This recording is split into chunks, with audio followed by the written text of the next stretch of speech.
Hello friends, we'll continue with our playlist on Numpy. The topic for today is broadcasting, how it works in context of Numpy.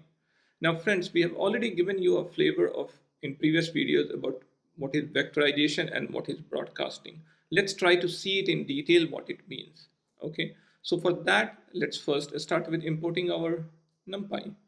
Then what we'll do, and this example we have already done, but as a recap, what we'll do is we are creating a non-vectorized loop type operation. Okay, so we are just trying to see the benefit of vectorization and broadcasting.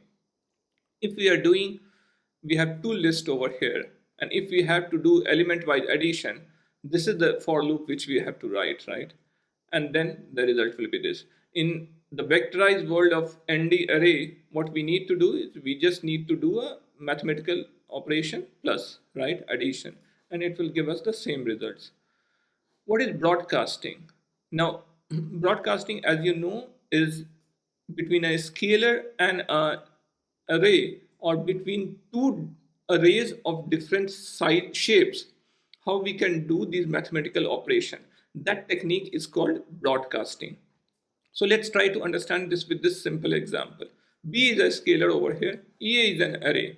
Can we do this operation? Whether it's a plus or a multiplication doesn't matter, but let's say it is a plus. Can we do this operation between a scalar? Yes, we can. How we can do? Because of broadcasting. So every element got 2 plus 1, 3, 2 plus 2, 4, 2 plus 3, 5. Every element got added to 2.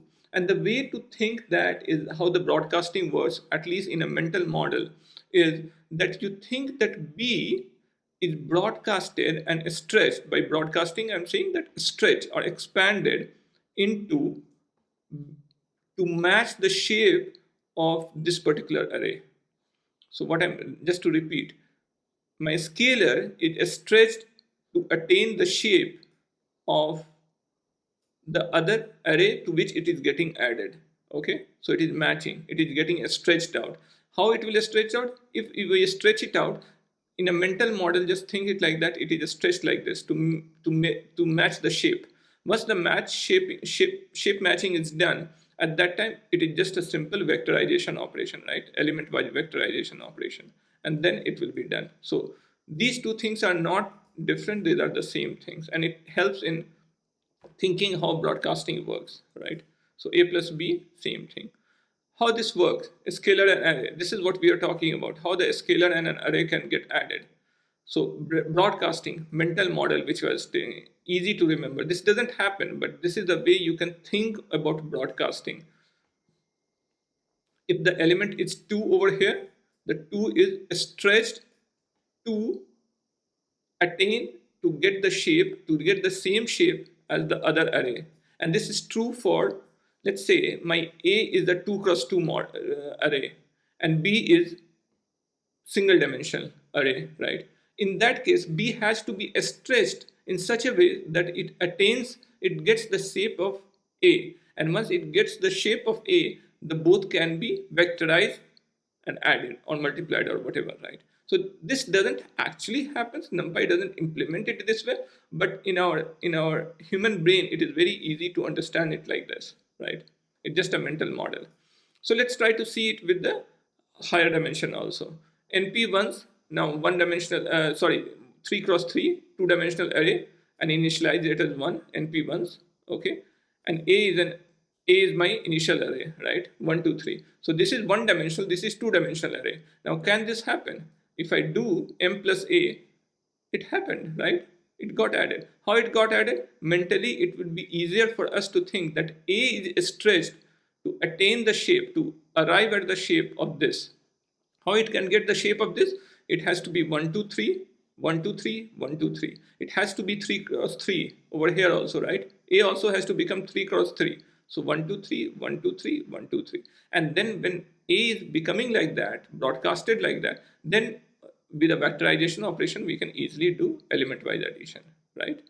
Correct? Now let's see. What is the next thing? Here the one-dimensional array is stretched or broadcasted. It is not really happening, but it is our mental model and it is better to understand this thing. Now let's see that if there are both of two dimension but of different shapes. Can it happen that way? Okay, so A is my this is what 1 cross 3. B is this is what 3 cross 1 matrix. Let's print the shapes and all. Okay, so the shape of the print is of A is this, shape is 1 cross 3, B is this, shape of B is 3 cross 1. No problem, easy. What will happen if I do A plus B? A plus B actually worked, right? Let me execute this and A plus B. A plus B actually worked and it resulted into 3 cross 3 matrix. How this broadcasting is working? And I have given this. So suppose A is 0, 1, 2, right? This was A. B is 0, 1, 2, right? A column vector, a row vector, right? One dimension, one dimension. A being broadcasted to B. So B is what? 3 cross 1. So it has to stretch to 3 rows. So B is stretched to 3 rows. A is stretched to 3 rows. B, on the other hand, sees that hey, A to which I am getting added to, it is what? It is 3 columns. So I have to stretch it to 3 columns. So B also get broadcasted. So 0, 1, 2, 0, 1, 2, 0, 1, 2. It is getting stretched to 3 cross 3, right?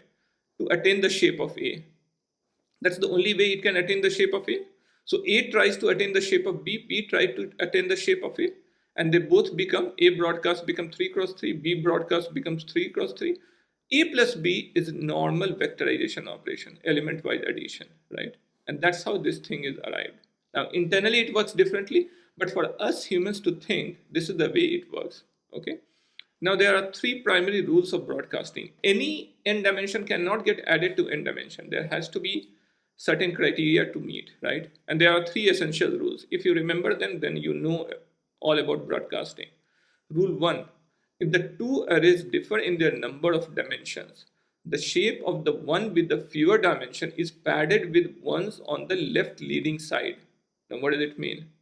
It says that if the two arrays are differing, right, in their dimensions, then one with the lower dimension gets padded to match the shape of the other array on the left side, right? That's the first rule.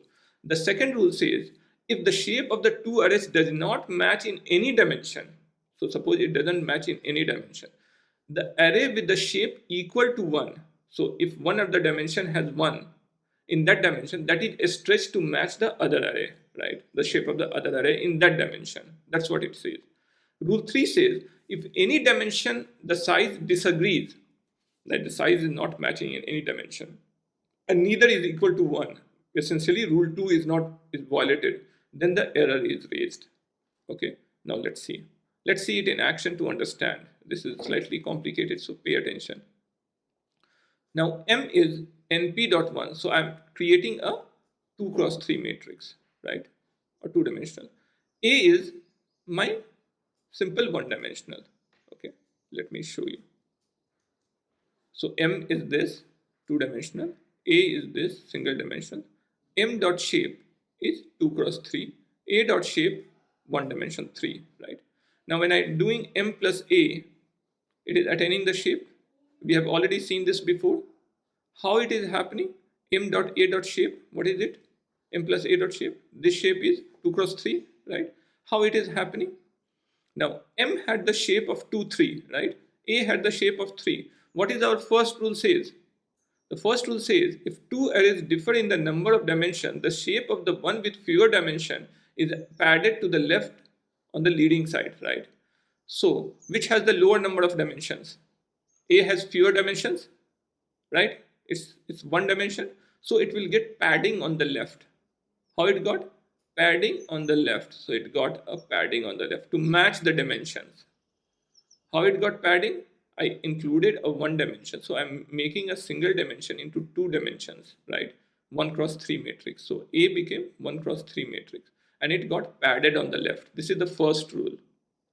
After that, the second rule says that if the things doesn't match, after this, obviously it is not matching. If the things doesn't match, then wherever you are seeing one, you stretch that to match the other. What does it mean? That I'm stretching 1 cross 3 to make it 2 cross 3 with the rule 2. I'm stretching this particular thing, and this we have already seen before also, to match the shape of this, right? So it became 2 cross 3, right? So this became 2 cross 3, this became 2 cross 3 after rule 2. They are same, and hence it will work. So m plus a, it worked. See another example to solidify our understanding. Again, the same thing. A is our 3 cross 1. B is our 1 dimension, right? This is 3 cross 1, this is 1 dimension. Again, what it was, this example, this particular example will be very similar to what we have just discussed. A was 3 cross 1, B is 1 dimension 3. What we'll do with the rule first, we'll do the padding. With padding, we added it here, right? Now it is 3 cross 1 and 1 cross 3, right? If it is 1 over here, it has to match the direction of the other. If it is 1 here, it has to match the shape of the other. So each one tries to broadcast or attain the shape of the other. It becomes 3 cross 3 and 3 cross 3. Very same as like how we are seeing this one, right? So it matched 3 cross 3 and 3 cross 3. And that's how A plus B will be done. Now see one more example. Again, over here what I'm doing, my M is 3 cross 2, right? My A is 3. Again, apply the same logic. M is 3 cross 2. A is 3, right?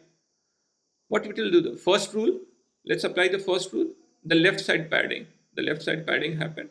This became like this, right? What will happen after that? Rule 2, this is 1. So I have to stretch it to match this dimension. I stretched it, match it to this dimension. Okay. What is after rule 2? What happened? This is 3 cross 2. This is 3 cross 3, not matching. All the dimensions has to match, right? This is not matching. What does the rule 3 says? Rule 3 says if any dimension of the size disagree, and here it is, the axis 1 is in disagreement, right? And neither is equal to 1, an error is raised. That means, what is happening? One of the dimension is in disagreement even after number 1, number 2. And neither of them is 1. Suppose if this would have been 1 or this would have been 1, we could have still stretched the other one. But neither of them are 1. What will happen? An error has to be raised. The error is raised. What is then? Operands could not be broadcast together with the shape. These shapes are not compatible for broadcasting. So it's not like broadcasting always works. There are 3 strict rules for that, and you have to remember. It's pretty intuitive. If you go through these examples on your own, perhaps later, I will link it into the GitHub, these notebooks. And if you go through these examples on yourself, then you should be able to get this idea very concrete in your mind. Okay. With that being said, I will close this video at this point. I will see you all in the next.